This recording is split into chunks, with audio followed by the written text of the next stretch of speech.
A relationship, a social dynamic that has evolved in different ways over the millennia. From Adam and Eve, to Romeo and Juliet, to me and your parental guardian. Basically, history's ever-changing social dynamic, fueled by capitalistic white standards of productivity, have led us in the Western world specifically with the family unit. But it's booty, baloney, bubba boy, and minion or something. For one, its ideals are just romanticized misogyny. Women stay subservient to men while taking care of the children, and man do work. Man work. Yeah, work like houses we build. Forklift driving. So how does such a flimsy structure stay relevant in society? Simple. From the romanticization of love. Yeah, baby, we love.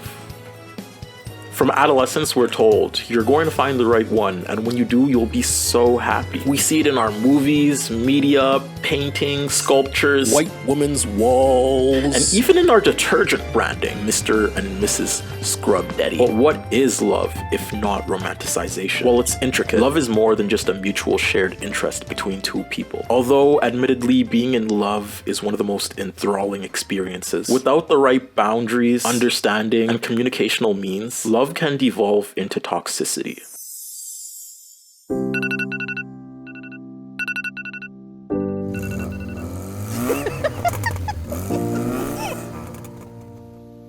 Y'all are seeing that too, right?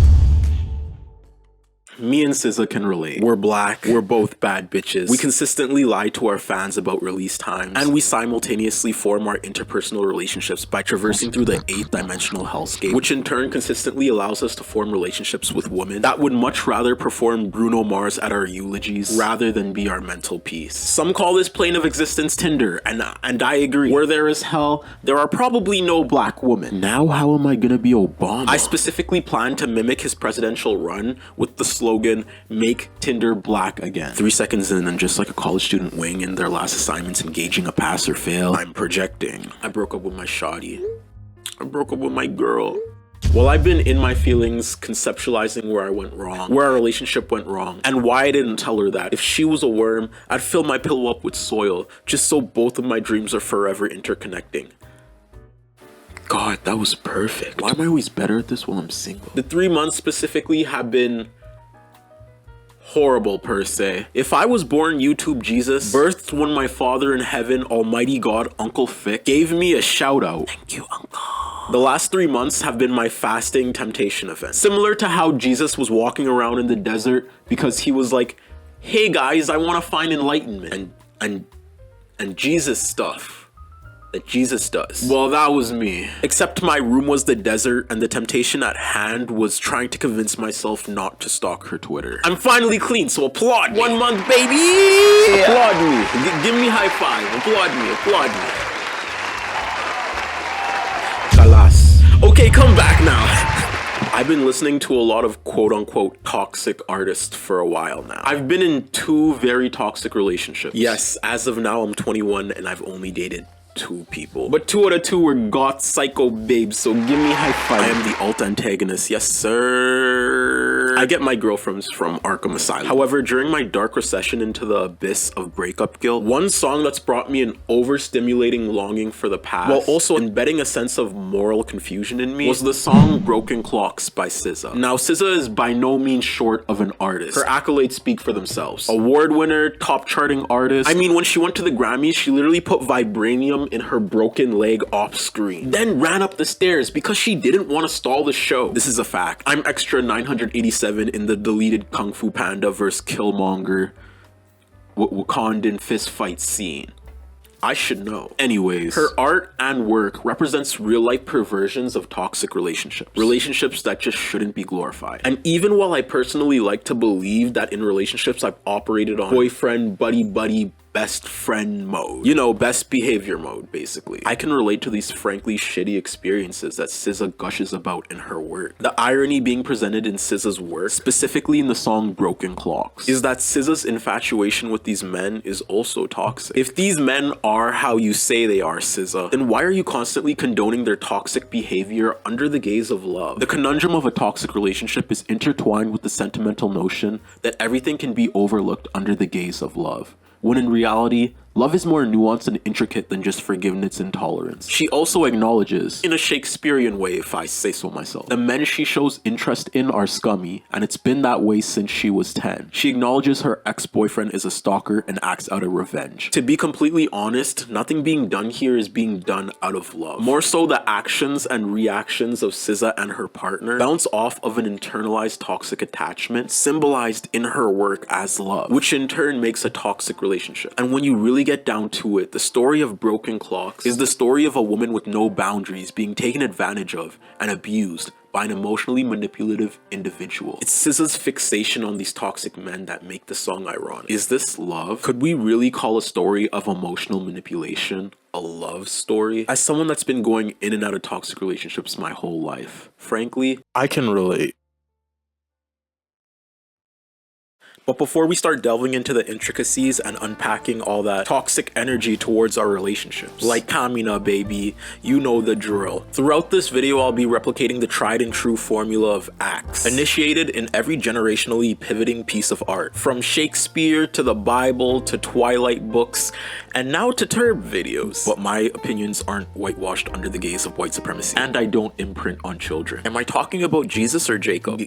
Get it? Cause they both imprint on children, and they both back up harmful rhetoric pertaining to white supremacy. Bro, aren't you like gonna introduce me? Oh yeah, my bad. I forgot you could talk. Yo, it's cool and all. I just feel like you should consider my feelings. You know, I missed when you quacked. Now all you do is talk about your feelings. You fatherless bird, nigga. My apologies. Anyways, throughout this video, I'll be accompanied by my flamingo friend, as we work to unpack, unravel, and delve into the complex topic pertaining to the infatuation of toxic relationships.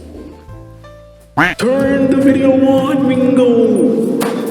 Some flamingos were harmed in the making of this video. Sorry, PETA. Act 1. What is a toxic relationship? The first step in realizing a situation is toxic is realizing a situation is toxic. Of course, however, this realization process is harder than it seems, because while we are in these situations, we become accustomed to the toxicity so much so that they become our perceived justified reality. There's a reason why abusers can get away with so much while their partners remain subservient to them. I didn't cause this. I didn't do it. This happened to me, and it can happen to anybody. While traversing and getting through these experiences, we may feel horrible, depressed, misled, heartbroken, betrayed, basically anything encompassing any vile derivative of emotionally devoid you can find in the Webster's dictionary can be subverted under the gaze of love. But we can't let these feelings regress us into misogyny and or hatred. And also, we can't let these feelings be justified under the gaze of love. This was my problem 3 months ago when I was in my relationship. During the time, I was also stuck in the mindset of toxic justification under the guise of love. Basically, my happiest days at the time I was dating this woman read like Satan's obituary. You know, I had some good times under my perceived heaven, but in reality, I was burning in hell. Yeah, Satan is just like me. The feeling of dread in my relationship came and went, but no matter how devastating the mental and emotional turmoil got, be it verbal abuse or manipulation of truth, I always justified her actions because she still loved me, right? Dude, that sounds horrible. Yeah, man, I really didn't like how she tormented me. One question though. Why are you the only one allowed to talk about your feelings? Well, if you have something to contribute, share it with the class then. I'm glad you asked. You see, I've been seeing like this beautiful little flamingo with this sexy little beak, you know what I mean? Okay, this is starting to sound like bestiality fanfic, and we don't want that. Now, I was dating a woman who I want to leave nameless for the sake of this video, and specifically during the course of the last 4 months of our relationship, it delved into toxicity. So is that why I'm making this video? No. We have to have healthy conversations dismantling the notions of toxic relationships. And I personally want to share my opinions, because frankly, we don't have enough black male YouTubers being emotionally vulnerable. At this time, about 3 months ago, I was at one of my lowest lows because I perceivably broke up with the love of my life. Blah, blah, blah, blah, blah, blah. Can you have some human decency, please? During that time at my lowest low, as much as I scoured YouTube, I couldn't find a healthy video surrounding breakups that wasn't red pill. And the YouTube algorithm is purposely predatory in this way. During a breakup, you're left conflicted, depressed, extremely distraught, and maybe even guilty, meaning they're going to gear misogynistic content towards men on YouTube, preying on post-breakup emotional vulnerability. Although this video draws inspiration from my prior experiences that I've gone through during the course of my past relationships, this video will not be a demolition piece on my ex, okay? Please don't use this video as an excuse to bash her. And secondly, don't use this video as an excuse to bash women. Rather, use this video as a mirror. Take an introspective look within yourself, together with me, by using this video to mentally unpack your internalized concepts of toxicity, both in your partner and in yourself. But of course, we're gonna have fun. It's turb. It's the name of the game, baby. You know, most people would call unpacking toxicity over the course of a 1-hour YouTube video fatherless behavior, and I agree. I agree. So I hit up my mom and we got to the bottom of it. But from an observational standpoint, you know, being her son and all, it seems like my dad didn't want to collab with my mom. So I decided maybe I could replace him.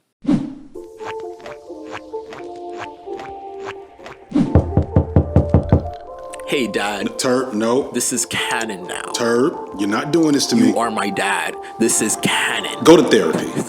Now that we have the fatherless accusations out of the way, I'm going to start the adventure. Hunter reference. He said he's going to start the adventure and he's fatherless. A toxic relationship is one that makes you feel unsupported, misunderstood, demeaned, or attacked. On a basic level, any relationship that makes you feel worse rather than better can become toxic over time. But there's nuance to this conversation. Only you can tell if the bad outweighs the good in a relationship. But if someone constantly threatens your well-being by what they're saying or doing,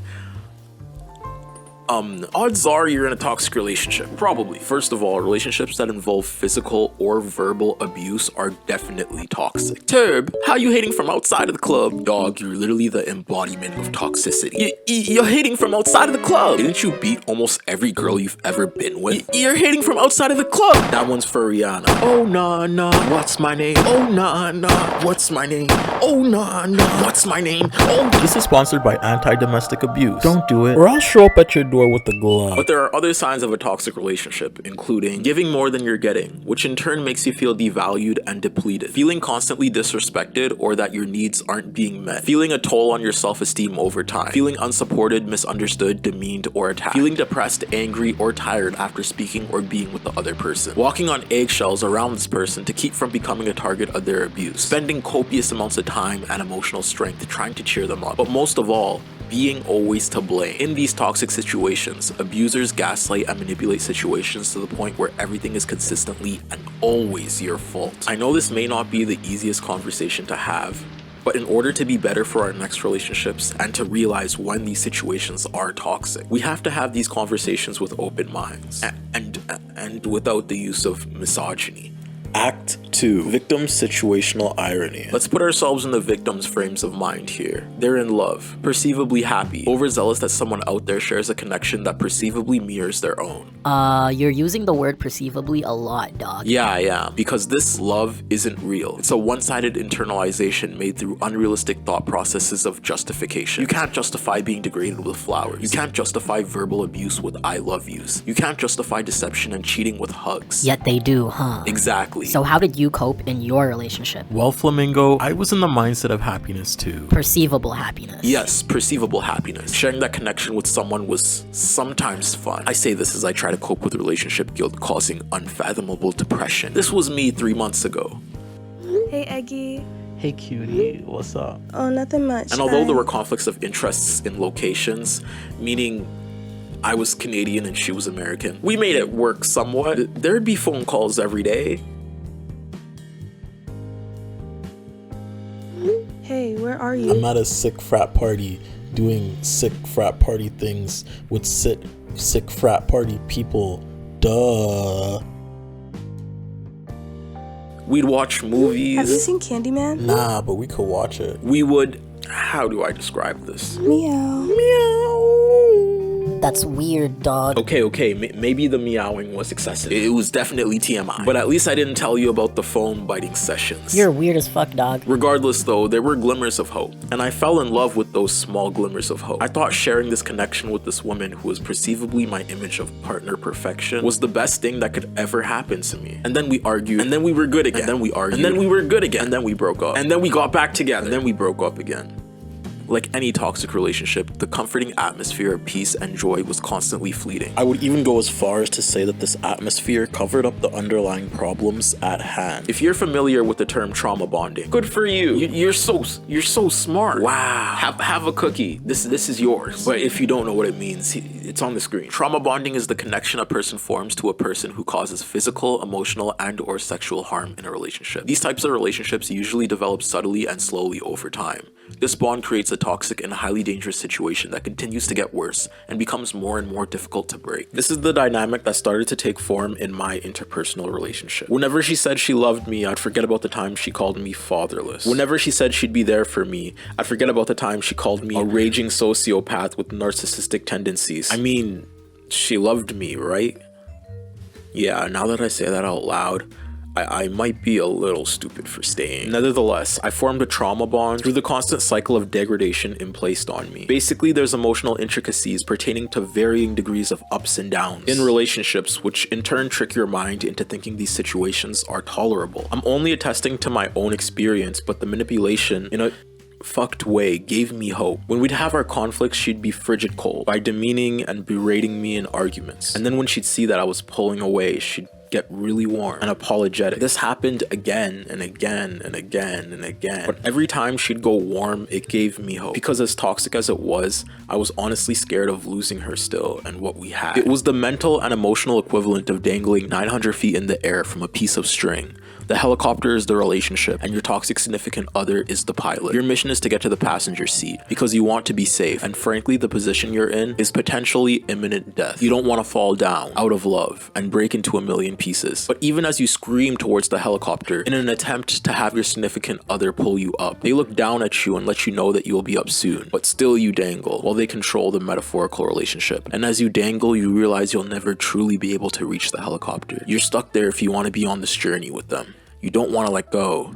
You die. It'd kill you. But despite all your begging, you're not being let up.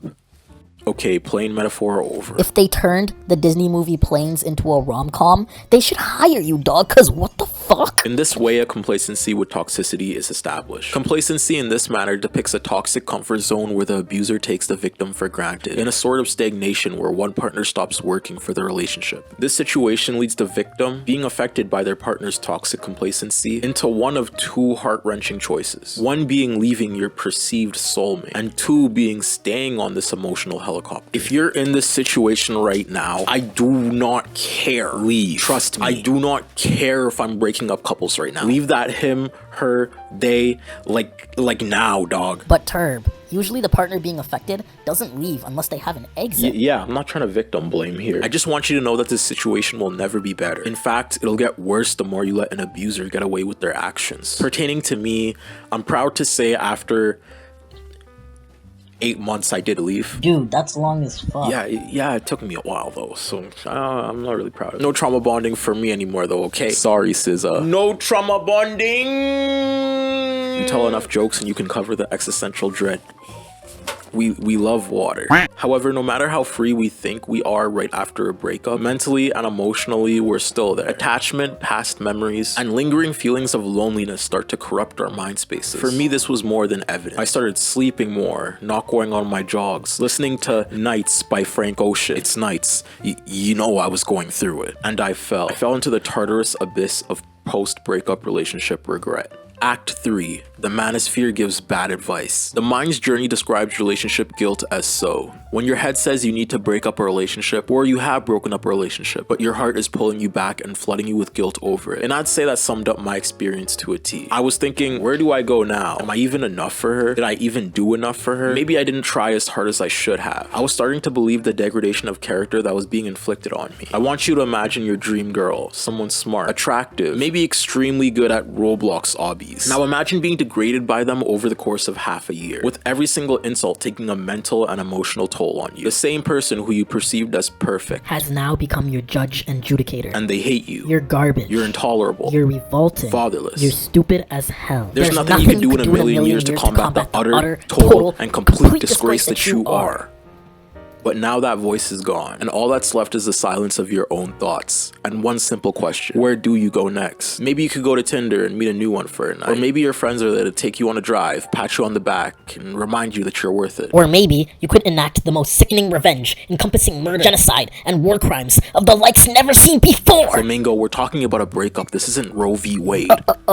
My bad, bro. I've just been radicalized. Nah, it's okay. I too think about killing senators with rocks. Now, I'm an emotionally inept conundrum. I chronically read and consume so much social media. My headspace is 49% poli-sci books, 48% Ro Ramden tweets, 2% milk, and 1% croissant, okay? Basically, I'm very bad at displaying heartache. So I went to the only place I could heal in a more introverted type of way: YouTube. And that was a mistake. YouTube can be a beautiful place inhabited by pink-haired Marxists who lead campaigns of social consciousness, white boys with bisexual lighting, Caribbean men with charismatic charm, and talented women that shoot their videos like the scenes of Euphoria. But when the algorithm turns its putrid heads of zeros and ones and zeros and ones and zeros and ones and zeros and ones and zeros and ones and zeros, you find guys like these. It's like Manosphere thing is really blowing up because that is the truth. Women have all the power and they all think they're victims. They don't have any respect for us. So how are they ever going to be ladylike if they don't have any respect for us? Only a Western man would listen to this. Imagine a Muslim wife sitting there in her burqa trying to say this crap. Obedience and subservience. So even if your man hits the club and he messes around with some other chick or whatever, he's your man. You can't leave the man you love. This side of YouTube that pushes misogynistic content is called the Manosphere, populated by creators that push thought processes of toxic masculinity. Wait, is that Captain Sully in the Hudson River? Ro, take over for me.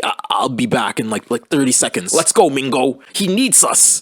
Hello, this is Ro Ramden filling in for Theab, who is currently helping Captain Sully land another plane on the Hudson River just for fun this time to prove that he's still got it. You know, it's really crazy getting told that all women are the same by Shadow Realm Noel Miller here. This is the smile of a man who has 0 Bumble matches because his special interests are domination and OnlyFans IPL. Forgive me for only talking about the guy who always looks like he's posing for a LinkedIn profile photo because he got new veneers, but I've only ever heard his co-host chime in to agree with him, kind of a Frankenstein Igor situation. Between the two of them, it's an Ouroboros of dick eating. It's a Matryoshka doll with just each of them cyclically riding each other's dicks like they're background equestrians in a John Wayne film. I do enjoy that he has the Tom Cruise abandoned sanitarium of a man's smile. It really tells me that he's gunning for a Crest white strip sponsor that they refuse to give him because their smiles aren't supposed to say misogynistic shit. They both look like extras in a college comedy that order off of somebody else's tab all night, then when they're confronted, they exchange a glance and dart directly away from the camera like they're in a Buster Keaton film. Oh my god, I'm insane. I'm a fucking genius. If you showed me an image of this man doing this pose, my first guess as to his profession would be, I don't know, Getty Images model, then Sunglass Hut manager,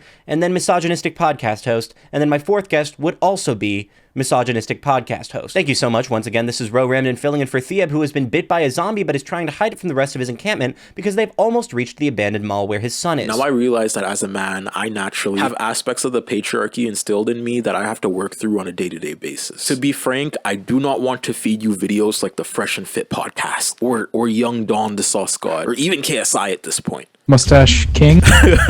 Mustache Rocker 321, repping the one and only bisexual lighting blog. Today I want to talk about internalizations of the patriarchy. As we know, the patriarchy is the norm. We as men internalize it in different ways through race, adults, sports, age. For me, I internalized it in my daily life as black masculinity, which is a bit more distinct, but it still has constructs of the patriarchy ingrained in it. Like I played basketball in order to appeal to women because I was this 6 foot tall black dude. I just did things in the realm of masculinity to adhere to masculinity, and because of this I could also cover like more feminine sides of myself. Like because I played basketball, people couldn't call me out because I, you know, painted my nails, did X and X and X, because I could hide behind that. While I play basketball, I'm still like perceivably popular in the realms of masculinity and everything. I watched Hannah Montana, I painted my nails, gossip with my aunties. Yeah, Hannah Montana isn't the peak of femininity. Only real masculine traits I really had was I'm 6 foot and I'm black, and I play basketball, and that's how I became secure in my masculinity.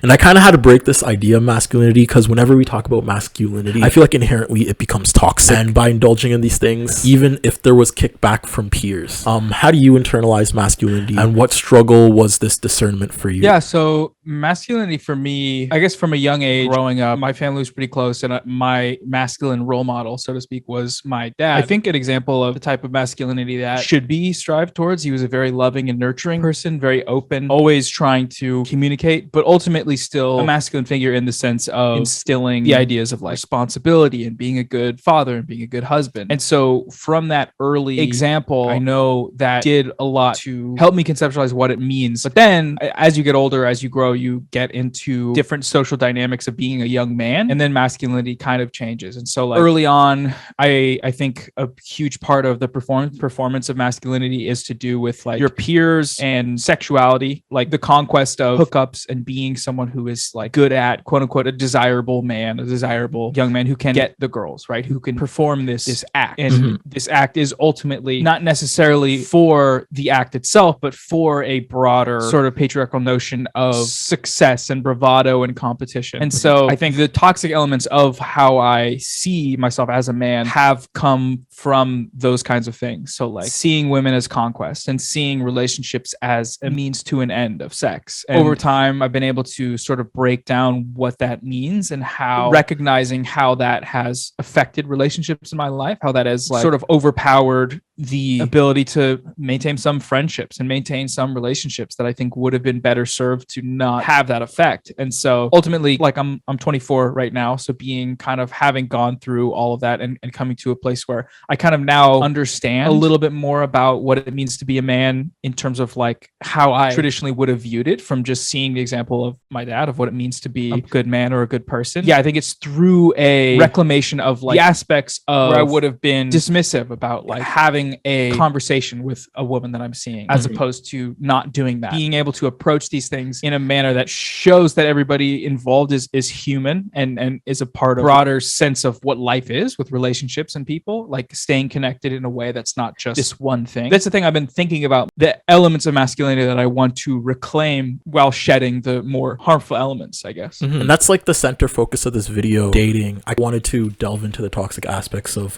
dating. And like you said, that internalization changes as you grow older. In the second grade, it could be as simple as like, I run faster than this dude, so I perform masculinity the best. But we don't have those tools and we don't have those thought processes yet at like such a young age. You don't really know that you're performing masculinity. It's the norm, so you do it. And I know you said you've never been in a toxic relationship, but has there ever been any conflicts of interest that made you question your masculinity in a relationship? With me, I don't like getting gifts, but I like giving gifts. And I didn't think this mindset was inherently ingrained in the patriarchy, but the more I thought about it, I felt like my masculinity was being compromised because my partner was providing me with like monetary gifts, and I was like, no, I have to pay for all the things we go to. I have to pay for the gifts. I have to do this. I have to do this in order to be a man. So it's not even for her. It was for me, which is dumb because like I love flowers, I love petunias, I love chrysanthemums, I love tulips, I love black roses, and it doesn't make you less of a man if a woman is willing to like buy you them. If anything, it's sweet, you know, it's really sweet. Even emotionally, I had a really tough time talking to women too, just about emotions. Specifically, this came from like, you know, the locker room mindset of, oh, you're being soft, you're simping, you're doing X, X, X, and X. You have to perform like a real male if you want a female to respect you and like you. This had to do a lot with my adult figures because my adult figures were very stoic and to themselves about problems, so I internalized that too. How have masculine concepts constructed and shaped your ideas about relationships? To kind of bring it to something you mentioned earlier about the performance of masculinity, or the idea of what the performance of masculinity is supposed to be, getting in the way or being directly harmful. One example is like pursuing a girl who I knew like was recently in a relationship with a friend of mine and pursuing her for sexual reasons, allowing that reasoning of sexual conquest to overtake the bond that you would have as a friend to not do that. Basically, it wasn't like they were together or anything like that. It was just like that was one example of doing something I probably knew I shouldn't have done as like a friend, as someone who I knew that person cared about them, but doing that because of what the kind of status or the feeling of achievement. The racing example is a great example, like being the winner as a man, like being the one who gets the thing. And so I think there's been times like where things like that have happened. There's been times where my inability to separate the conquest of sex from relationships has led me to like viewing relationships as being strictly for this one thing, while not being able to like actually connect with someone, making it about this thing that creates, despite like a physical connection being like the primary reasoning, it creates a barrier around actually forming relationships. And all that is just conditioned from years of trying to perform this act for myself, but ultimately also for, you know, some notion of what it means to be a man. I mean, I was just thinking about one thing recently that's kind of like a smaller thing, but I think it's indicative of like how masculinity and being like a sort of dominant man is supposed to be portrayed. But I was in a sexual encounter with someone, and the person asked me to like choke them. I mean, this is something I've done this before. No, I mean like no, I get what you mean. Like the concept of like, okay, you have to be a man, and now you have to do this. Now you have to do it. So I've been in those situations too. Yeah. Like she asked me to do this thing. It's not that she was like coercing me or anything. It's that when asked to do this thing, I didn't feel like doing it, but I still did it anyways because I feel like that's what you're supposed to do as a man. In the moment, I didn't want to. Could have said like, I don't feel comfortable doing that for whatever reason. At that time, I wasn't feeling like doing it. But because I view it as some kind of symbol of dominance, masculinity, power, whatever, I still did it even though I didn't want to. And I remember feeling bad about it, feeling like, why did I sort of repress the feeling that I had, the feeling that I wanted to not do this thing, that I wanted to turn away from what I would have traditionally viewed as being a man. I like ignored that feeling for some purpose beyond my own wants and needs, you know? And yeah, that's just one small example, but I think it crops up in a lot of ways for people. Yeah, no, that plays into like the constructs of, I feel like sexually we as men don't talk about this as much, but like that plays into a conquest of being a dominant male figure in the bed. Like this is like oversharing moment. This woman asked me to slap her and I couldn't do it. And cause how do you like slapping someone like that's weird to me. But I see you more so though as a positive image of masculinity, and I see like FD signifier as a positive figure of masculinity, and like foreign and like the hundreds of leftist content creators out there. And having a platform, there's a lot of benefits that come with it. We can easily dissect these trains of thoughts and like SJW check. I'm coining that term. SJW check the ideals of internalized patriarchy of the manosphere. Like it's very easy to dunk on Fresh and Fit, Jason, the bald dude, Sneeko, people like that. But when we step outside our platform, it's the norm again. You know, it's like we're swimming in a hot tub. We get out. You know, it's cold again. What are your thoughts or tips on men trying to center themselves in their masculinity outside of patriarchal norms? I think like a very important thing is, as basic as it sounds, is just like starting those conversations with the people around you, opening up, expressing how you are feeling and what your feelings are, no matter how negative they are, no matter how much they may feel like they contradict what you're supposed to be doing or saying. I think that there's a notion about like men don't talk about their feelings enough. That's very vague, but specifically talking about things that are uncomfortable, talking about things that you feel like you shouldn't, that are taboo. I think going into that, not only is that helpful for yourself as a man discussing things, but it's helpful for the people around you because it helps them understand you. It helps them understand your feelings and potentially helps them open up about their own feelings in a reciprocal manner. I think like emotional conversations, if you've ever had some very good ones where like you end up crying or something, or you end up talking about at length about like your family or your relationship or the feelings you felt over your life, it can be like very cathartic and very empowering. We repress it like so much so. I was talking to Foreign about this. I was talking to Foreign about concepts of being a black male in a white space last video. And I started crying. But when I wrote that, I critically analyzed it like as I was writing it in the script. But when I said it out loud, the emotions came out, which is another concept of toxic masculinity, is repression. We repress a lot of these things and we don't want to talk about them. And even I fall into this a lot where instead of talking, I critically analyze, which is sometimes just dumb. It's beneficial to my platform because like, yeah, people can learn from me and people can learn from my critical analyzations, but people can also learn from emotion too.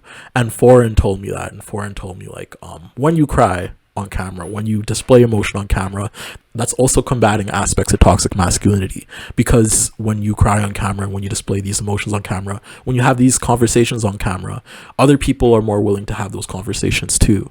And I saw that in my last video. Like that was some of the best advice I've ever gotten on the YouTube platform. But incels. The radicalization process with incels comes in tandem with internalizations of masculinity. The thought process of, I'm not getting certain women, I'm not tall enough, I'm not appealing enough, therefore I'm gonna rebel against that idea of masculinity. But then they go all the way to the other end of the spectrum by delving into toxic masculinity, which I hate, but I also pity, because they were like close to getting the idea of masculinity is flawed, but then they decided to be even more toxic than the norm. It's very hard to combat that train of thought and combat that radicalization. But even if people aren't radicalized into the red pill or inceldom, into the incel nation, we still have to have these conversations, and we still have to de-radicalize aspects of toxic masculinity ingrained in them. How do you combat radicalization on your platform, and how do you think incel thought should be handled? So I think for me, I've taken an approach of discussing manosphere stuff and masculinity as being a part of a broader conversation that's trying to lead people away from red pill, black pill rhetoric, away from taking this system of patriarchy and attributing its root causes to feminism or to women, ergo wreaking havoc on the relationships and women and the conception of women in their lives, trying to lead them away from that. And I think depending on the person, depending on the content creator, they're going to approach that in a different way. But I've approached it in a way that to sort of poke fun at a lot of the stuff that goes on of late, trying to be more clear and concise about what specifically I find problematic about the rhetoric in a way that is just me as masculine presenting cis guy talking about this stuff to other men that potentially will see it and understand it. And I get a lot of pushback in every video, as anyone does, like talking about these kinds of things. I think that type of pushback makes me really hard on myself. It makes me question, should I be even more fair and calling them into the fold? But at a certain point, FD mentioned this in a stream we had recently. At a certain point, you have to understand that a lot of the stuff that goes on is just weirdo shit. Basically, you have to speak your piece and let it be. You have to say how you feel about something without necessarily trying to argue your way into convincing every person, because you're never going to do that. I think just trying to poke fun at things in a somewhat lighthearted manner and then talking about in a serious manner at the same time where these problems reside and how we can try and overcome them, or at least get people on the path. Like I said, I am sort of a rung on a ladder out of this place. I would imagine myself as one of the later rungs, because I think there's people that are probably more likely to reach people. I think when it comes to making entertainment and making comedy, it makes the message harder to receive because it relies on a shared understanding. Like if I play a clip of a guy saying something just super misogynistic or just weird, something that maybe some women or people that are having relationships with men generally can recognize as being I have an ex that did that weird shit. And being able to present that as a mode of catharsis is important. And that's why I imagine myself as being later along this ladder out of it, because I'm deferential to people that are affected by this kind of misogyny over de-radicalizing specifically the extremists, although I'm trying to get better at that. And so it's a constant kind of conversation, but I think just being someone that they're showing me a different way to think about this. And I think that in itself is enough. I'm happy if I can at least get someone to get a recommendation from someone that's going to really get them thinking beyond, a video like mine is. Again, not to sell myself short. I think I like my videos. That's why I put them out. But there's a lot of people doing really good stuff in this area. And so trying to congregate that algorithmically and then direct people just that way, I think is is the way I've approached it. But yeah. Yeah. And I think we all have like a kind of creator dysphoria where we look at other creators and we say we could be doing X, and X better. But like from a viewer standpoint, and I'm sure from like the views you've created and the fan base you've created, and just from looking like the sheer amount of views you get each and every video, it's working. You know, you're getting people to have conversations, those tough conversations. We need more of that. And I think we need more of that. And like I said, you're a rung on the ladder, but you're also helping other rings on the ladder. You know, like you're doing this interview with me. I've seen you do interviews with other people, and you're actively combating the manosphere, which is amazing in itself. From a viewer standpoint, I think you should pat yourself on the back for that. You know, hey, it's time to unpack, baby. It's the intrusive thought section where I pick apart your head like an uncertain brain surgeon hell-bent on removing the tumor of patriarchy. Talking about interpersonal problems can be seen as a weakness for men because somehow having introspection into our feelings is a feminine trait. So a lot of the times we think suffering in silence is better than opening up. Now, I don't want to give you guys comfort by adhering to the standards of masculinity. The fact is, you're not undesirable for doing this because you're somehow less of a man. A toxic component of masculinity is the idea of dominance leading to emotional security. In a relationship, this derives from the idea of, I have to be the most dominant male in your life at all times, or else I'm not enough. That toxic masculinity perpetuates. It's a grade 3 conundrum of narcissistic dick eating that even I'm still trying to fight off. I also want to talk about the idea of perceived male inferiority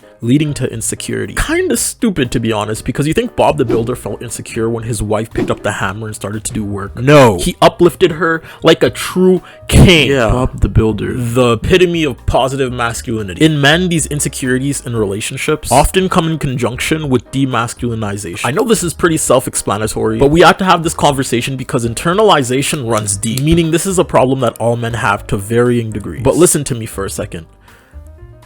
Come closer, come closer, come closer. The women you interact with are not a reflection of your masculinity. And the interpersonal relationship you have with your partner is not a reflection of your masculinity. Women more often than not are used as status symbols for men. I have the best woman because she's the thickest. I have the best woman because she's the cutest. I have the best woman because she's so good at deciphering the Disney plane's philosophy of aviation in conjunction with the championing of excellence, which is a capitalistic flaw. Blah, blah, blah. That's the second plane metaphor of the video, Turb. You're on a roll.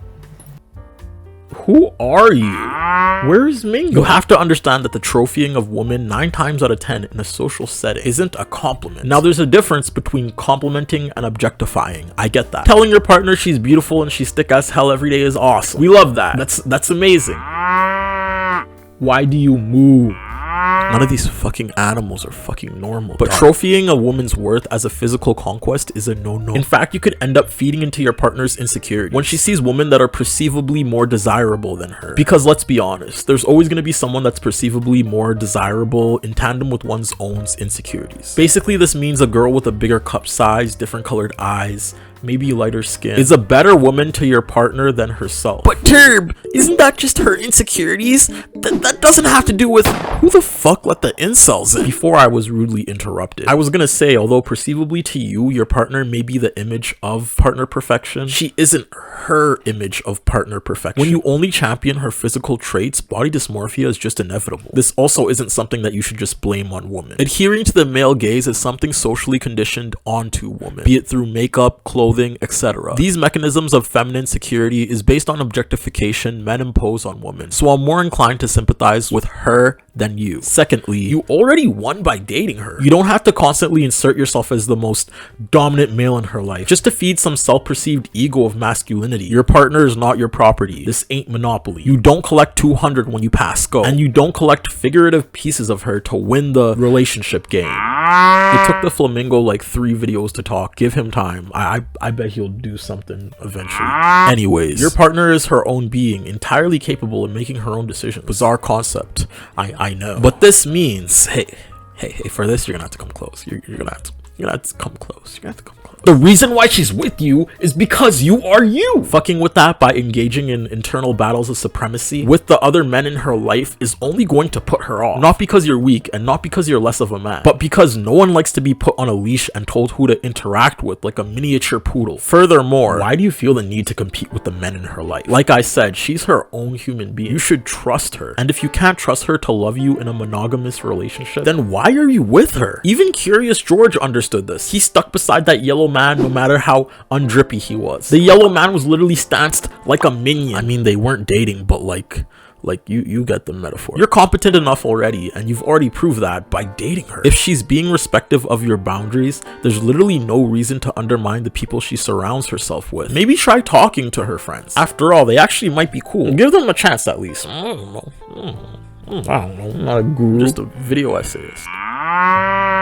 Act 4. The degradation of women. The patriarchy. The oppressive system I continue to reference. Upheld by misogynistic manic narcissists. Now, I don't want to make videos akin to those dick eaters. Is that a tangible title? So in order to do that, we have to delve into how women can be manipulated with the notion of patriarchy in mind. Even if we feel like we've worked through every fathomable aspect pertaining to the degradation of women, most of the time as men, we still perpetuate it. Woman good cause woman nice hips. Woman good cause woman listen while I explain to her the lore of Bionicle. Even as much as I like to think I also wasn't perfect over the course of my relationship. I'm not Jesus. I'm the pink-haired version. I'm kidding. Although it wasn't quite to the level of mental and emotional abuse inflicted on me, during the course of my relationship, I also made mistakes and did things that I regret, and there's no excuse for that. You could even argue that by being an active participant in this relationship, I contributed to the toxic atmosphere in this relationship by allowing these instances to happen for so long and creating a trauma bond. Also, I'm not Johnny fucking Depp, okay? Do not picture me as a sad male that got stuck in an abusive relationship. I actively chose the situation that I was placed in, the same way I chose to leave. With hindsight though, I realized that maybe there were underlying triggers that I could have avoided, or certain ways I could have communicated more effectively. But not to play trauma Olympics here, but women have it way worse in terms of abuse in relationships. And no, I'm not saying men don't suffer from internalizations of the patriarchy, but it's self-inflicted. But Turb, men don't talk to men about mental health issues. There's a stigma. Then talk to men about your issues. Yeah, it's literally that easy. Stop trying to be a fucking Chad that does everything on your own. We have to remember that the social implications of being a man in a relationship will inherently give us more privilege. If we zoom out and look at every single relationship from a bird's eye view, men are often more emotionally, physically, and mentally abusive, to even worse degrees than women are. There's objectification that plays into fetishization. There's the physical aspect of dominance in sex, which could translate into sexual trauma for the female partner, as the female partner is always supposed to be subservient to the man. There's also like, so you need a woman's perspective on the matter. I mean, like, yeah, that's what I was trying to like, that's what I was gonna do. Okay, I'm done. The male audacity you had to sum up the intricacies of the female relationship experience in 3 sentences. I really thought I ate too. Okay, Zai, but since you're here, can you host the woman's side? Well, I did have to rewatch that one scene in Ratatouille where that guy goes back in time to his old self to eat the Anton ego. Oh no, I totally get it. It's such a metaphorical scene. The fact that the only joy that had an accurate depiction, or even came close to the pure ecstasy as when he was eating the Anton ego, is borderline biblical levels of storytelling. Okay, you're cool. I guess I'll host the woman's side. Yes.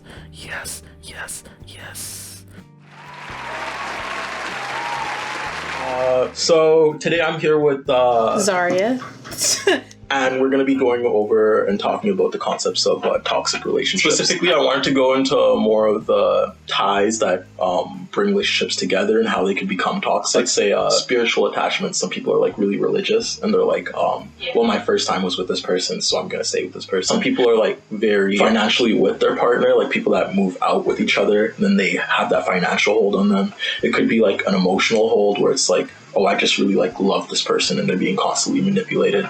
Or it could be like a physical hold in like extreme instances. My first ex that I ever dated, it was like the beginning of university, right? I was dating this lady. I noticed she was just she very much had me on a string, basically, like on a leash, on a collar. Every single 15 minutes, just like, where are you? What are you doing? And if I don't get an update from you, you're cheating, you're doing so and so. And it got to a point where like, I wouldn't answer like my calls because I'd just be like drained. Then she started spamming like my dad and like my home phone and my family members. Then that's when it got to borderline insanity. Have you ever had a toxic relationship? I have had many toxic relationships. It's kind of hard because it's like differing levels of toxicity, because like I would say like I was in like a really bad relationship, like could have a court case associated with it if I wanted to. That relationship didn't hurt nearly as much as one relationship that I had where we weren't even dating. Like, it's weird how like a person can have so much hold over you. For me, there was this one, like the relationship that hurt me so bad that wasn't even a relationship. Like, this person would constantly decide to date my friend and be like, but I want you so bad, and then would date like my best friend, and my best friend also was a horrible friend because why would you do that in the first place? But it was just like a constant cycle for like a year and a half where it was like, will they, won't they, and they never did.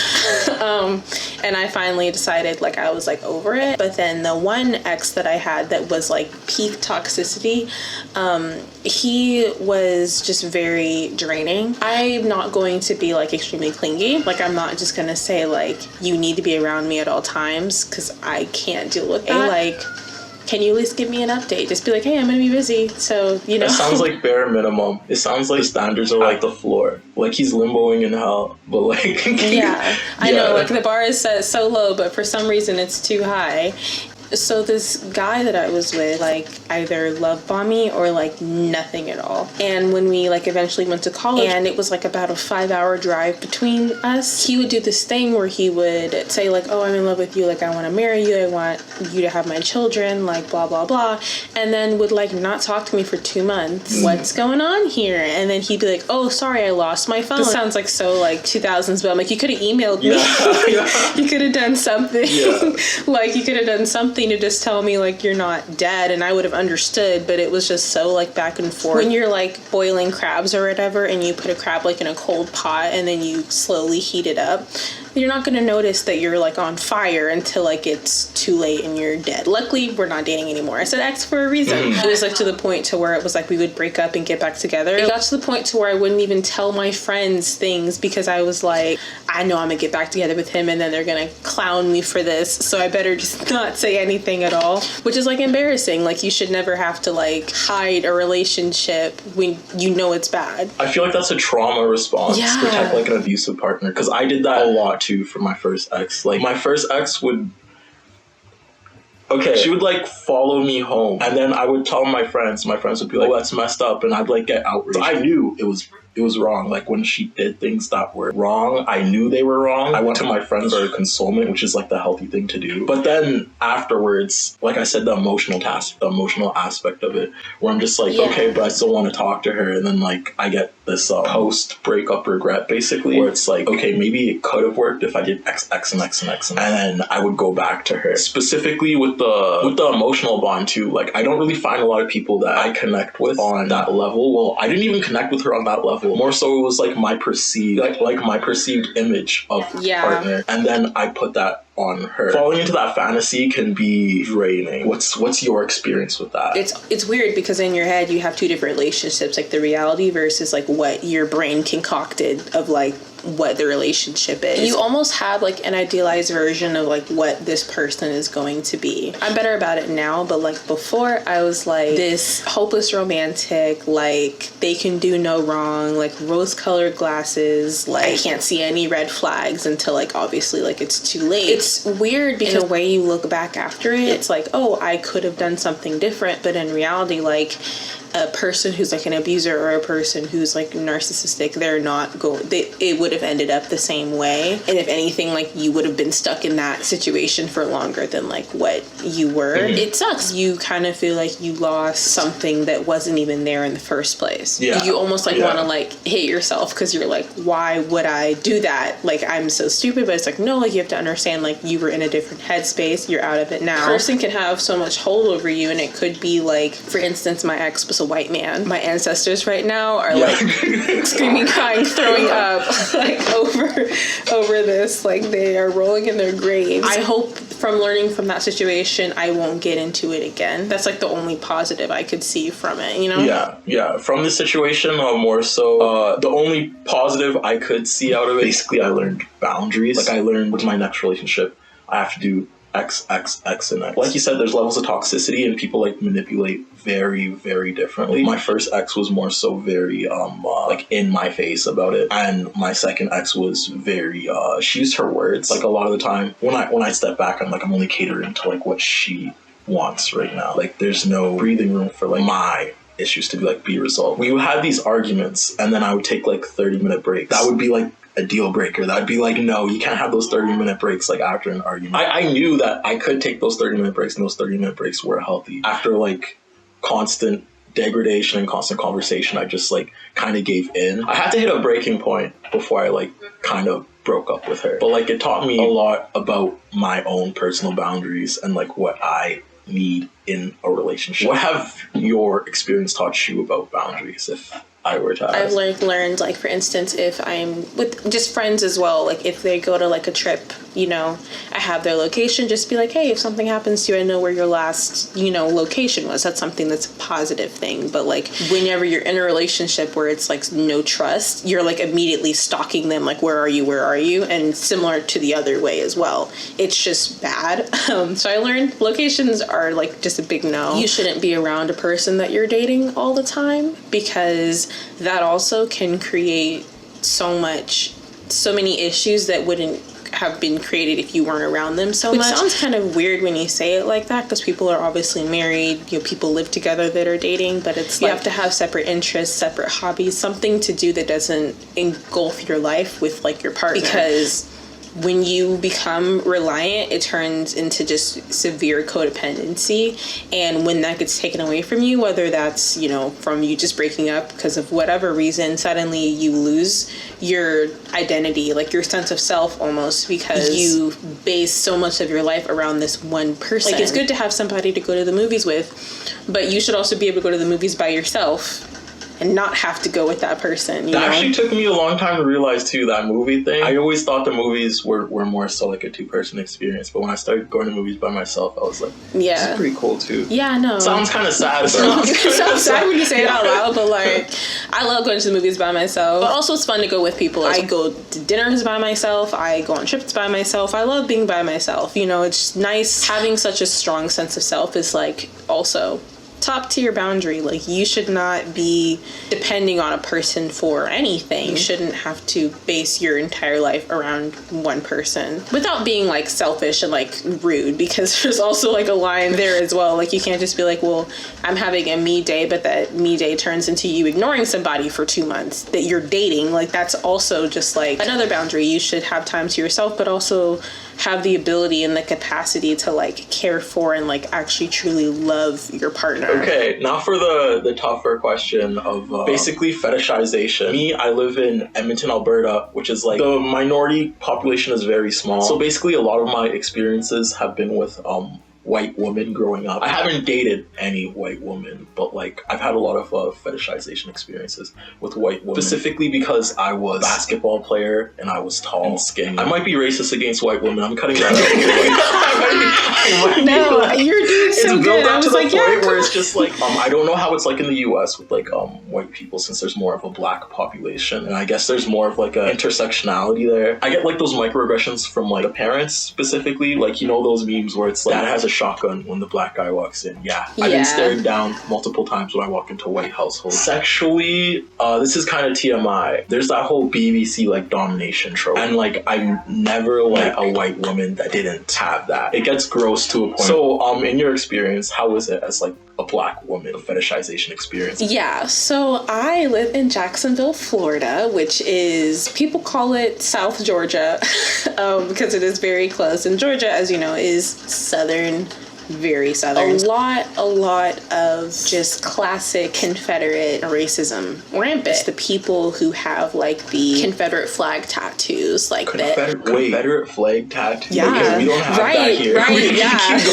Keep going though. It's honestly weird to think about, like in U.S. history, the South really decided to quit because they wanted slaves. That's insane, and people get tattoos because they're like, my great grandfather was in that war, and it's like, cool, okay, like that's really weird. So for me, it's kind of weird because I live in an area that is so rich, full of black people, white people, Hispanic people. It's obviously like more white than anything else, but that's just because there's just more white people in general. What's weird is that, for instance, right now I'm wearing a wig. Spoiler, I noticed that a lot of black men in my area simply will only be attracted to me or want to talk to me if my hair is done like this or like sewn or whatever. Whereas like a lot of white men will prefer me like if I have my natural hair, natural like protective hairstyles like braids, dreads, really really anything, like a lot of white men are more attracted to like that, which is weird. There's also a lot of, I don't know how it is like in Canada, there is a large amount of people that are biracial, like mixed, you know? And because there's so many people that are biracial and mixed, and I have no hate to people that are like that. Like I love that, you know? But it sucks because they have in a way in the US become like a beauty standard, which again is not bad for them. Like it's not anybody's fault for how they look, but it sucks because a lot of people who are happen to be black men have a tendency to want to lean towards that look as opposed to black women. There's so much content, I'm sure you would have seen it on TikTok at some point, content of a lot of black men talking about how they hate black women and how black women are ghetto and gross and whatever. And you think like, oh, that's just a TikTok trend. That's not actually real, but it is real. It is so real. Like I've had people on Tinder that I've matched with that have been like black men that have been like, I've never been with the like black woman as dark as you. I'm just like, that's really gross of you to say. And it's just weird because a lot of black men will just be like that weird, they don't go near black women. So then you are left with everybody else. And everybody else is kind of on the flip side where they're like, I've never been with a black woman before. I love your features. I love like this. I love that. And they kind of are, I hate to say like Jack Harlow, but he's the first person that popped in my head where like Jack Harlow is a person where people say like, oh, he loves black women and that's all he dates. So I don't even know if that's true, but that's just like a rumor. It's that same effect. Like there are people who are, let's say, white or Hispanic and they will only date black women and they'll say, that's just my preference. That's just my type. And it's like, I'm so glad that somebody likes black women in the US, but it's also, you get into this weird thing where it's like, is this person just trying to collect me? Is this a connection that's actually real, or are you only attracted to me simply because of my skin color or because I have a black nose or big lips or whatever it is? It's like really hard trying to like differentiate and figure out who is the imposter, like who is trying to use me for whatever reason. And it sucks. I shouldn't have to look behind my back and check. It's difficult being fetishized as a black person, and it's more than that too, because children, specifically like young black girls, get fetishized so horribly. Gross. Like, why should you say that a 13-year-old black girl is peak like attractiveness? Like, you're like 32. like I remember on TikTok, we're literally like counting down the days to Sky Jackson's like 18. Right? That was gross. Yeah, that was gross. Did you hear about the lip gloss thing? No, I haven't. Lip gloss is just this creator on TikTok that basically speaks out about a lot of black women's issues, and she wore her 4C hair out for this one TikTok. And one guy screenshotted one of her TikToks and made a Bumble account or something and just posted all of her photos on there to try to prove that black women aren't like fetishized, and she's like, it's gross how people like deny it too. I'll talk to my friends about fetishization and they'll be like, you low-key like I'm like, no. Absolutely not. I'm like, no. They'll ask me like the most superficial questions. Why don't you like it? And then I'll go into like a whole rant and I'll explain like how it's like dehumanizing. How I want to be seen more than just like a sexual conquest. And they'll just be like, okay, and they'll like shrug it off. Like no one really cares about fetishization because it's such a minority of people being fetishized too. You know what I mean? Well, it's just hard because it's also like, for instance, I made like a video a while ago. I think I deleted it because I was getting a lot of hate. But I was talking about like black women, how it feels to, you know, be like treated like a toy, like that I am just something to pick up, collect, put on the shelf, and then stare at. That just feels really weird. And people in the comments were saying like, well, you're not dark enough to say that.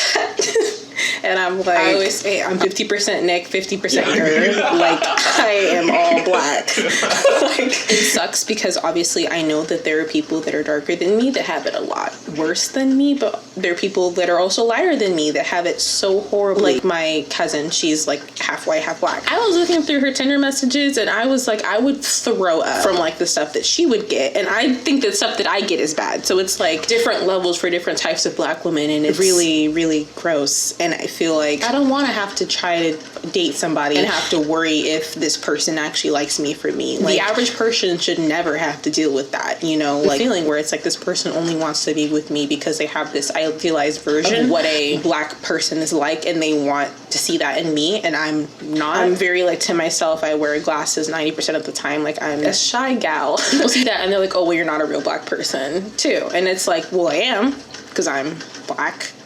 I can't just flip a switch suddenly and I'm not, you know. It's weird because it's like you experience the issues of just looking black and dealing with that, but then the minute I open my mouth, a person sees me differently, and it's like, but I'm still the same person, regardless of skin color, anything. That's not something you would ask a human being. But then you realize that if a person is fetishizing you, they don't see you as a human being. You're not a human being to them. You're just a thing that to look at, and it's whack. It is so whack. Act 5, the healing process. Now let's get into the aftermath of a breakup, using my trauma as a muse. This is post-breakup me, 2 weeks after the incident. Not all healing is supposed to portray extravagance. I tend to attach myself to my partner subconsciously. They become my world, every waking second of my anticipation, my center of focus, my means to escape. Essentially, when they're gone, I become Isaac Newton sitting under the apple tree, while atop my head, the metaphorical apple of depression plummets towards me. We didn't mean, that wasn't in the script. Who threw the fucking apple at him?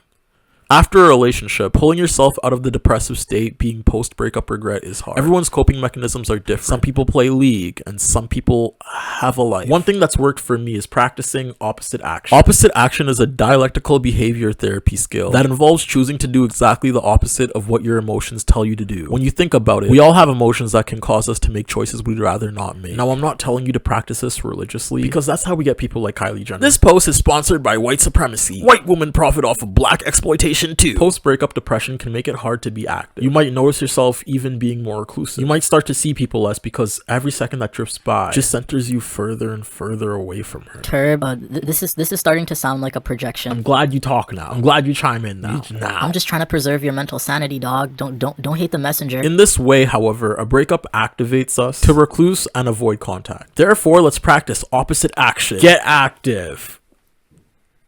Well, it doesn't always cure the pain, but you do essentially get like, what, 1% better, so I guess. The healing process looks different depending on the individual going through it. Some get through this process in a matter of days, and for others it might take months. These differences can come from a variety of aspects. You might take a little longer depending on how traumatic your relationship was, or from the lack of closure you were given. Speaking about closure, rule 1 of the healing process: do not go back. Do not go back. Do not go back. I've made this mistake like three times now.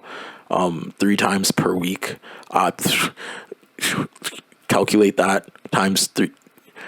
At least 1,000 times. When we leave these toxic experiences, the negatives which have caused these breakups become minute. This is called post-breakup relationship regret, which essentially means you regret the breakup because you think it was a mistake or a bad decision. You believe you made the wrong choice, that you shouldn't have ended the relationship. This step to overcoming regret requires you to separate your grief from bad decision making. Basically, when we look back at our relationship, we put on rose-colored lenses. We don't see the degradation. We don't see the emotional instability. Matter of fact, we don't even feel like we're hanging by a thread anymore. We're cut loose with no one but ourselves. In a toxic relationship, your mental and emotional thought processes become accustomed to these traumas that your partner puts you in every single day. And then suddenly when they're gone and those traumas leave with them, our mind processes this lack of toxicity as longing, meaning you essentially start missing their toxicity. That's how a Broken Clocks by SZA is made. That's how a Love Galore is made. Or Olivia Rodrigo when she made Driver's License. Did you just reference Driver's License by Olivia Rodrigo? You're right. You're right. That'll never happen again. This message is brought to you by Niggas Against Olivia Rodrigo.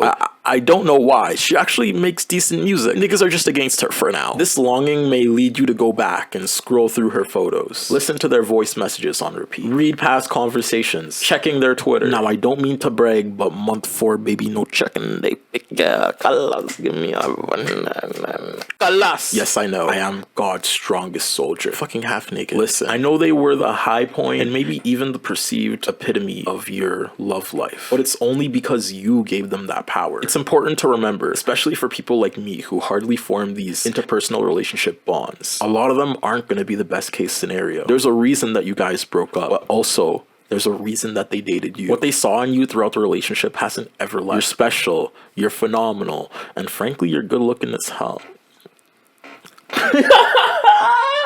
Why did I do that? You deserve a significant other that cherishes those traits about you. I hate saying that there's plenty of fish in the sea. I feel like that saying diminishes the feelings of a relationship on an individual level. For sure, there's plenty of fish in the sea, but you had the perceivably perfect one in a little glass bowl on your desktop sitting beside you while you watched Turb videos and laughed at the numerous names he managed to come up with for white people. Caucasians, the vanilla villains, the mayo minions, the melanin deficient deviants, the mayo maggots, the whiteout wombats. Perceivably perfect though. Remember that I said perceivably. The beauty of love is that it can come from anywhere. Just because you went through a breakup does not mean you'll never receive or were meant to receive love. Now, I too am a lovey-dovey, hopeless romantic. I like picnics. I like walking by rivers. Long text messages in the morning. Giving my partner my social insurance number so she can forge a Canadian identity and live with me forever. That's not too far.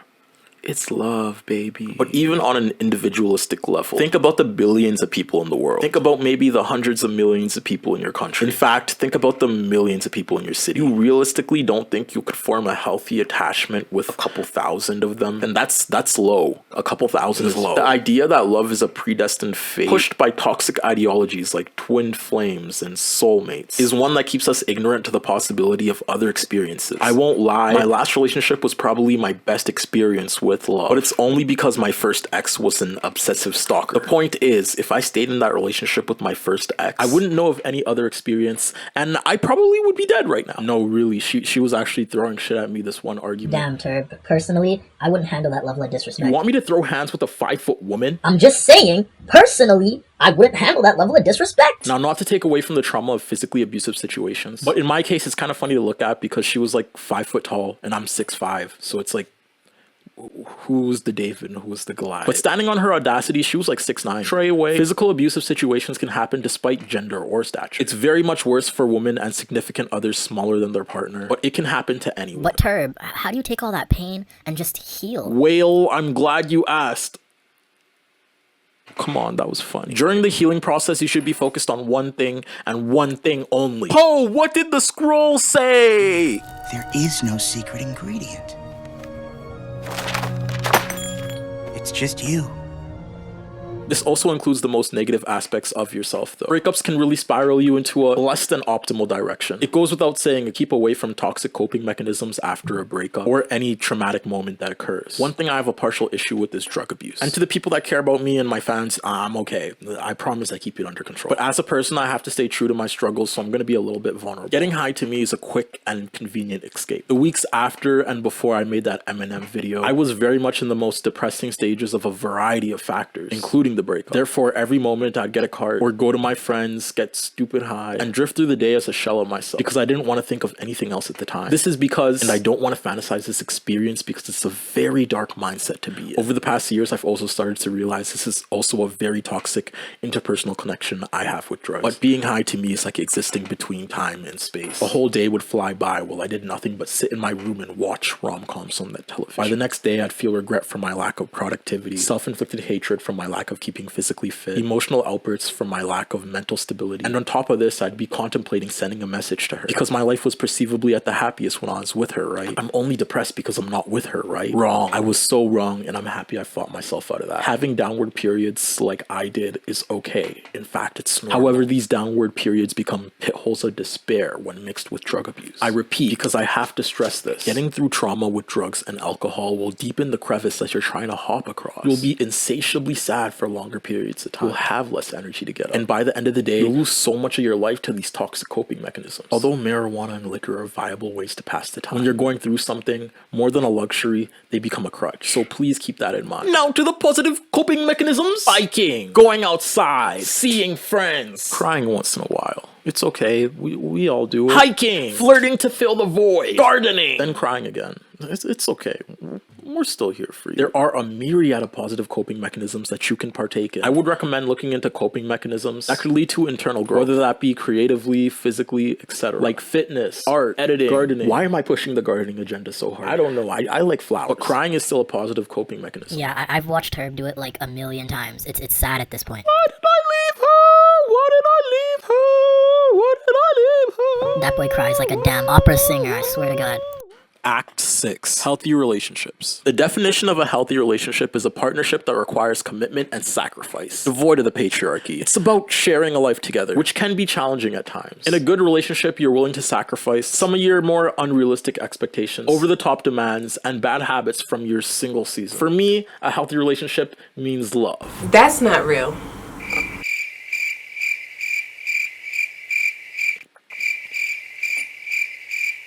Love's not real. If a label decides to put love as a counterpart in their product, are you gonna buy it? No, but I get that it's a rhetorical statement, sir, but we have to look at the facts. why do you guys keep floating into my screen? Plus, your black women section was not big enough, so it's time for me to take over. Act, I really don't know what act this is. She kind of just took over my channel. Tiana, tell us what love is. I definitely do believe love is an action verb, and it can also be something that is still, meaning you love someone as they are, and you experience that person without trying to change them. But love as an action verb to me just means that you're constantly also showing and participating in a relationship, whether it's familial, friendship wise, romantic, platonic, all of that good stuff. It's an action, showing up for people and figuring out all of their love languages and how to show up for them.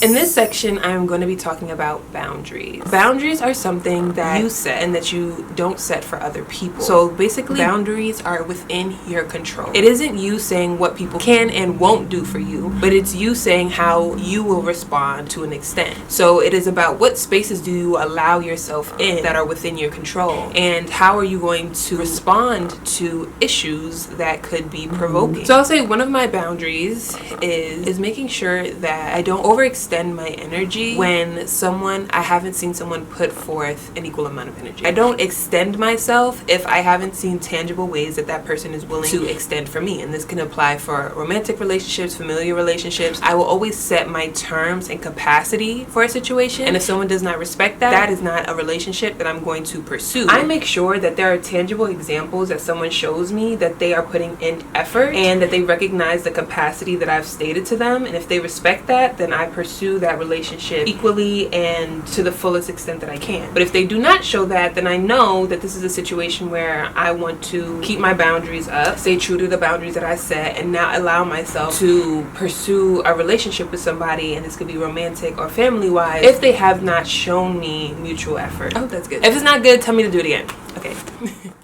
Okay, I understand love is about recognizing boundaries, but what about the emotional equivalent? Like hearts. We love hearts. Turb told you the truth, but he is not your savior. Who opened up the fucking collab dimension? Turb told you the truth, but he is not your savior. I swear to God, it had to be this nigga. Turb told you the truth,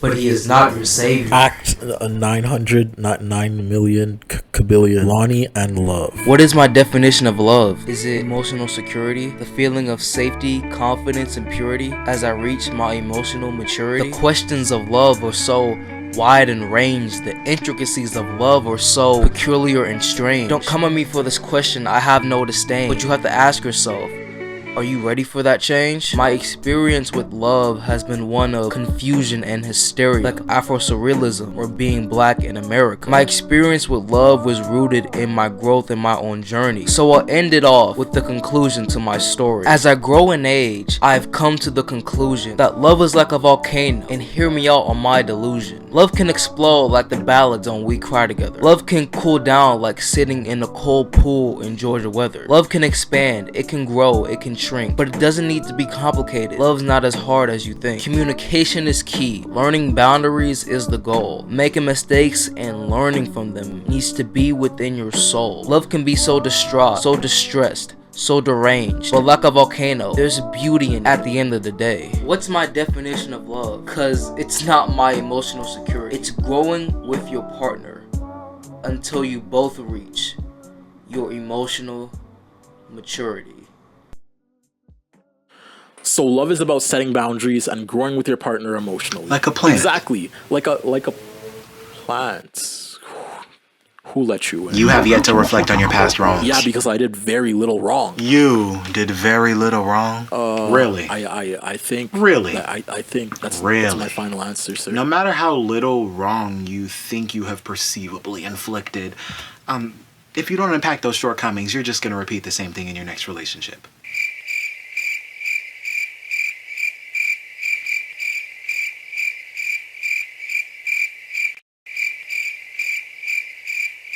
Can't I just, like, download Tinder?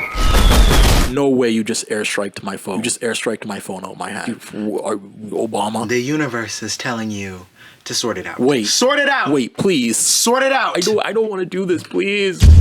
During the course of my relationship, maybe I wasn't the most emotionally available person. Actually, let's not use maybe. I was emotionally unavailable. After going through these situations again and again, I mentally put up walls. I took breaks, sometimes hours, sometimes days. And I know that these are justified periods of reclusion, but this is also negligence to my partner and just ghost. And in turn, she would worry that I was cheating or something. But in reality, I was just trying to endure this toxic situation that was placed on me by her. And I did fuck up too.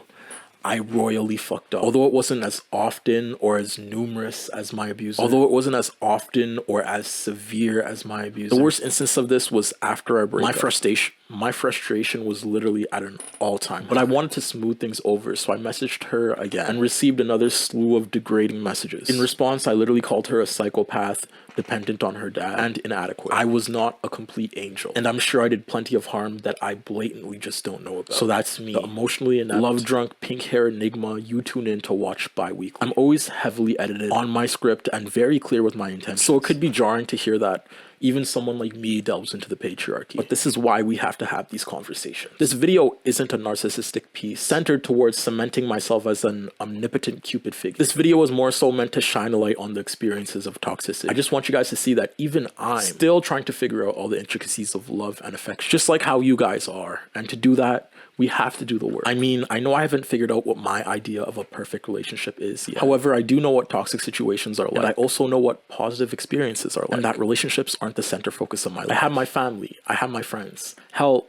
I even have you guys. A couple toxic exes don't diminish the joy I was given in life. We should continually work on ourselves and our insecurities, which will hopefully translate into positive relationships in the future. However, as bad as these experiences are, the most important thing to take out of a toxic experience is that they don't last. There exists a future with a partner who will cherish you for you. You don't have to settle with being degraded, undermined, and demeaned on a day-to-day basis. I'm sorry you've had to go through those toxic experiences, but please remember not to give up on the notion of love. There's more out there. People come and go, but you can't stay stagnant waiting for them.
Isolated lately. He said I need interaction to see the world's more open, to get back on my passions, quit locking up myself and smoking. I feel I'm on the brink. Why do I have to think? Why did she let me sing? Why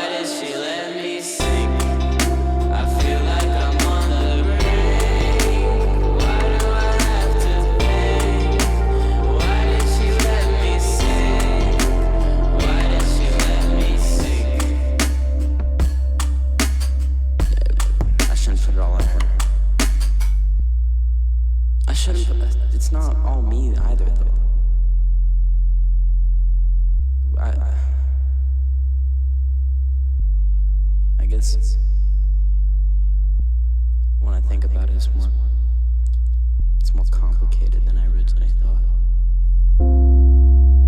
Maybe my friends are right. I should try to move on in life, and that involves getting rid of distractions and not thinking in terms like wrong and right.